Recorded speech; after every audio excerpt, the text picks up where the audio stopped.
please accept សូមមេត្តាទទួលយក my sincerest apologies ការសូមអភ័យទោសដោយស្មោះអស់ពីចិត្តពីខ្ញុំបាទយើងសូមអភ័យទោសដោយស្មោះអញ្ចឹងណាបងប្អូនបាទ Don't let yesterday destroy your day today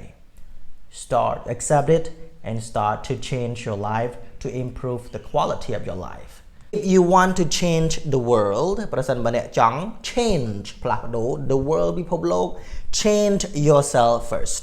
ចូលផ្លាស់ប្ដូរខ្លួនឯងសិនបងអាចជួយឧបត្ថម្ភគាំទ្រនៅគម្រោងមេរៀនសន្ទនាអង់គ្លេស365ថ្ងៃតាមវីដេអូនេះបាទសូមអរគុណជូនពរបងប្អូនសុខសប្បាយបាទសូមគោរពជំរាបសួរបងប្អូនអ្នកសិក្សាភាសាអង់គ្លេស365ថ្ងៃយើងទាំងអស់គ្នាបាទថ្ងៃនេះយើងចូលមកដល់ថ្ងៃទី275ហើយយើងមករៀនជាមួយគ្នារ៉ែបាទដល់ថ្ងៃទី205ហើយតោះបងប្អូនបាទហើយសម្រាប់បងប្អូនដែលមានសៀវភៅនេះនៅក្នុងដៃបងប្អូនបើកមកទំព័រទី103ណាបងប្អូនយើងដើរមកបានច្រើនហើយសម្រាប់ដែលបងប្អូនត្រូវការសៀវភៅអាចតាក់ទងទៅ page ដេករៀនបានណាបាទអូខេតោះឥឡូវដើម្បីកុំឲ្យខាតពេលយូរបងប្អូនយើងចូលមករៀន clear សម្រាប់ការសុំទោស clear ទាំងអស់នេះគឺយើងរៀននិយាយសុំទោសជាទូទៅយើងប្រើតែពាក្យ I'm sorry អញ្ចឹងតែវាមាន clear ផ្សេងដែលយើងនិយាយជំនួសឲ្យពាក្យថា sorry បានដែរអូខេបាទអញ្ចឹង clear ដំបូងដែលយើងរៀនគឺជាធម្មតាយើងប្រើពាក្យថា sorry I'm sorry example like ខ្ញុំសុំទោស you can say I am sorry or I am sorry all right and ខ្ញុំពិតជាសុំទោសមែនតែនសោកស្ដាយមែនតែនគឺអាចប្រើពាក្យថា I am so sorry I am very sorry ឬក៏ I am terribly sorry ចឹងយើងអាចប្រើជំនួសគ្នាក្រៅតែពីពាក្យថា I am so sorry យើងអាចប្រើពាក្យថា I'm very sorry ឬក៏យើងនិយាយពាក្យថា I'm terribly sorry បាទអញ្ចឹង style បែបហ្នឹងយើងយកមួយណាក៏បាន alright okay so oh I'm terribly sorry alright ខ្ញុំពិតជាសោកស្ដាយខ្ញុំពិតជាសុំទោសមែនតើអាចមកclear មួយទៀតអីក៏ធ្វេសប្រហែសម្លេះទេខ្ញុំម៉ែយើងចង់និយាយថាយើងស្ដីបន្ទោសឲ្យខ្លួនឯងក្នុងន័យមួយសុំទោសគេយើងអាចនិយាយថា how stupid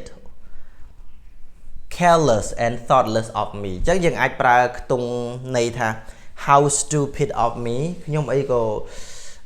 ជាលក្ខណៈស្ដីបន្ទោសឲ្យខ្លួនឯងហៅថាងងអីមែនទេខ្ញុំបើបង្កើតឲ្យមានកំហុសហ្នឹងណា how stupid of me ឬក៏មួយទៀតយើងអាចនិយាយថា how careless of me careless ហ្នឹងគេហៅថាធ្វេសប្រហែសណាបងប្អូនធ្វេសប្រហែសមិនប្រយ័ត្នអានោះថា careless so how stupid of me ខ្ញុំល្ងងអីមែនទេណា how careless of me ខ្ញុំអីក៏ធ្វេសប្រហែសម្លេះទេប្រមាថម្លេះទេ how thoughtless of me អីក៏អត់គិតម្លេះទេខ្ញុំណាអញ្ចឹងពាក្យទាំងអស់ហ្នឹងគឺសិតតែពាក្យនៃមួយស្ដីបន្ទោសខ្លួនឯងដើម្បីសូមអភ័យទោសពីគេ alright okay យើងមក clear មួយទៀត like okay how careless of me it won't happen again sir យើងលក្ខណៈ how careless of me អូខ្ញុំអីក៏ទៅប្រហែម្លេះទេ it won't or it will not happen again sir we won't or will not happen ប្រែតែកើតឡើង again ម្ដងទៀត so how careless of me អូខ្ញុំអីក៏ធ្វើប្រហែលម៉េះ it won't happen again sir វានឹងមិនកើតឡើងម្ដងទៀតទេបាទតែថាយើងលក្ខណៈមួយសន្យាថាអូខ្ញុំធ្វើប្រហែលមែនទេបាទតែខ្ញុំសូមសន្យាថាវានឹងមិនកើតឡើងម្ដងទៀតទេខ្ញុំសូមអភ័យទោស it won't happen again I'm so sorry I'm terribly sorry it won't happen again alright I promise okay បាទមកមួយទៀតខ្ញុំសូមអភ័យទោសផងខ្ញុំខឹងអ្នកខ្លាំងពេកពេលនោះអញ្ចឹងនៅក្នុងអត្ថន័យមួយកាលមុនយើងវាច្រឡោតឬក៏ខុសដោយសារតែយើងបញ្ចេញកំហឹងដាក់ណាម្នាក់យើងអាចនិយាយថា I beg for your pardon អញ្ចឹងពាក្យថា beg for your pardon គឺថាសូមអភ័យទោស beg ហ្នឹងសុំណា pardon ហ្នឹងការអភ័យទោស so I beg for your pardon I was so mad at you I was so mad at the time ឬក៏យើងវាខឹងខ្លាំងពេកឬក៏មហោកឬក៏ធ្វើអកប្បកិរិយាកន្លែងណាមួយដែលធ្វើឲ្យគេខឹងណា so I beg for your pardon alright I beg for your pardon I was so mad at you so mad at you or I was so mad at the time การนั้นคือ mad very much oh I'm mad at you okay yeah ចឹងការនឹងខ្ញុំ mad ខ្លាំងពេកអារម្មណ៍មិនល្អឆេវឆាវខ្លាំងពេក so I beg for your pardon alright មក clear មួយទៀតវាជាកំហុសរបស់ខ្ញុំទាំងស្រុងខ្ញុំនឹងមិនឲ្យវាកាត់ឡើងម្ដងទៀតទេបាទ alright so យើងអាចនិយាយថា it was all my fault លក្ខណៈយើងទទួលយកកំហុសបងប្អូនបាទទទួលកំហុសនេះមិនមែនលក្ខណៈមួយគេហៅផ្ចាញ់ផ្សាឬក៏ថាអញខុសតើខ្ញុំអ្នកខុសអត់ទេគឺយើងខុសមែនយើងសុំទោសដោយសុទ្ធចិត្តយើងអាចនិយាយថា it was all my fault អូវាជាកំហុសរបស់ខ្ញុំទាំងស្រុងតែអត់ខុសអីទេ so I won't let it happen again I will not let it happen again let it នឹងបណ្ដោយឲ្យវា happen again កាត់ឡើងម្ដងទៀត so you know it was all my fault so I will not let it happen again I will not let it happen again ខ្ញុំនឹងមិនបណ្ដោយឲ្យវាកាត់ឡើងម្ដងទៀតទេ so because of yesterday you know I was so careless so it was all my fault so I promise you that it will not I will not let it happen again you know I will remember it all my life I will remember it forever so okay it was all my fault so I promise I will not let it happen again okay yeah មក clear មួយទៀតសូមអត់ទោសឲ្យខ្ញុំផងខ្ញុំបានយល់ច្រឡំលើអ្នកហើយមិនចាក្នុងអត្ថន័យមួយនេះឲ្យថាយើងស្ដីឲ្យគេ you know យើងស្ដីឲ្យគេដោយហេតុផលតែពួកគេអត់ខុសផងហ្នឹងតែយើងយល់ច្រឡំលើគេ so យើងអាចនិយាយថា please excuse my ignorance please excuse my ignorance តែសូមលើកលែងទោសឲ្យភាពល្ងងខ្លៅរបស់ខ្ញុំក៏ប៉ុន្តែពាក្យហ្នឹងគឺមិនប្រែដល់ធ្ងន់ធ្ងរដល់ម្លឹងទេយើងគាត់ថា please excuse my ignorance តែសូមអត់ទោសឲ្យខ្ញុំផង I misunderstood about you okay I misunderstood about you ខ្ញុំយល់ច្រឡំទៅលើអ្នក so ខ្ញុំសូមអានម្ដងទៀត please excuse my ignorance I misunderstood about you okay misunderstood about you ខ្ញុំយល់ច្រឡំទៅលើអ្នកហើយ so maybe yesterday okay I'm so sorry you know yesterday I misunderstood about you you know it was all my fault okay I was wrong so please excuse my ignorance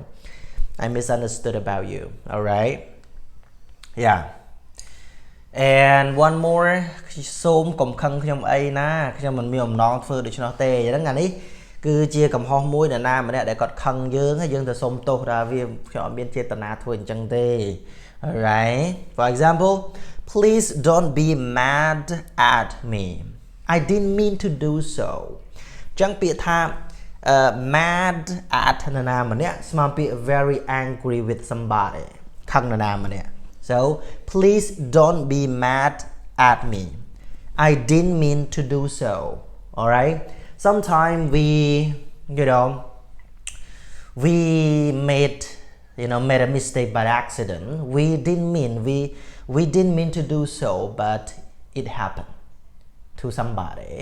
so maybe someone was angry or mad at you so you say please don't mad at me please don't mad at me I didn't mean to do so I didn't mean to do so mean ខ្ញុំគ្មានចេតនាចង់ធ្វើវា I didn't want to do it you know alright please understand and accept my apology alright បាទយើងមកប្រយោគមួយទៀតសូមទទួលយកការសូមអភ័យទោសដោយស្មោះពីខ្ញុំ okay យើងអាចនិយាយថា please accept my sincerest apologies អញ្ចឹងពាក្យថា accept ប្រែទទួលយក my ពាក្យថា sincerest នេះប្រែថាស្មោះបំផុតដោយស្មោះដោយសុទ្ធចិត្តបំផុត apologies ការសូមអភ័យទោសអញ្ចឹង clear នេះនិយាយថាម៉េច please accept សូមមេត្តាទទួលយក my sincerest apologies ការសូមអភ័យទោសដោយស្មោះអស់ពីចិត្តពីខ្ញុំបាទយើងសូមអភ័យទោសដោយស្មោះអញ្ចឹងណាបងប្អូនបាទ okay ហើយមានប្រយោគនេះគឺជា quote មួយខ្ញុំដាក់ក្នុងសៀវភៅហ្នឹងបងប្អូនបាទដែលគេប្រើពាក្យថាម៉េចកុំឲ្យរឿងអតីតកាលដែលវាកើតឡើងទៅឲ្យបំផ្លាញជីវិតរបស់អ្នកបែរថាពេលខ្លះយើងវាខុស ta hơi bạn tại dừng nơi ta đi trầm cho người tây ta ca nâng bạn so don't let yesterday ra ta công bận đôi oi ở rương cao vì mà giờ mình cứ rương ở tây ta ca đó nghe destroy ra ta bầm plan your day ngày bọn nè ngày đi chẳng room gì cái đây máu cứ tha don't let yesterday công bận đôi oi rương ở tây ta ca destroy your day today bầm plan nó chỉ vượt được bọn nè trường ca rương khai dương với ban thưa kho thở hơi hay dương nâu tại kịch vi thưa bạc ở vi thưa bạc luôn dương á bà sẵn dương dương change it dương accept it bà dương từ tôi vi hay dương từ tôi vi hay dương cài vì ok cài là mò lần mình chỉ vượt bỏ dương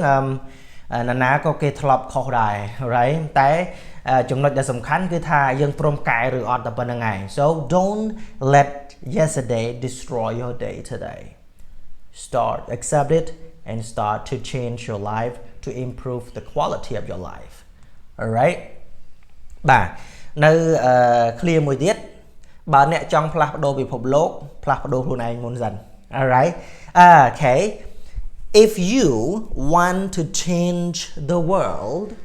if you want to change the world person bà nè trong change plak đô the world bị phục lốt change yourself first cho plak đô luôn anh dần trong nói sầm khăn muối con tha dương trong plak đô ấy muối cứ từ bồn lái chậm bạn nó trâu plak đô thôn ảnh sần alright ưu tiên họ tha nó không tiếc dương trong ơi côn miền tầm lọp an giờ phơi tầm lọp vô cho tự đại năng ca riêng sốt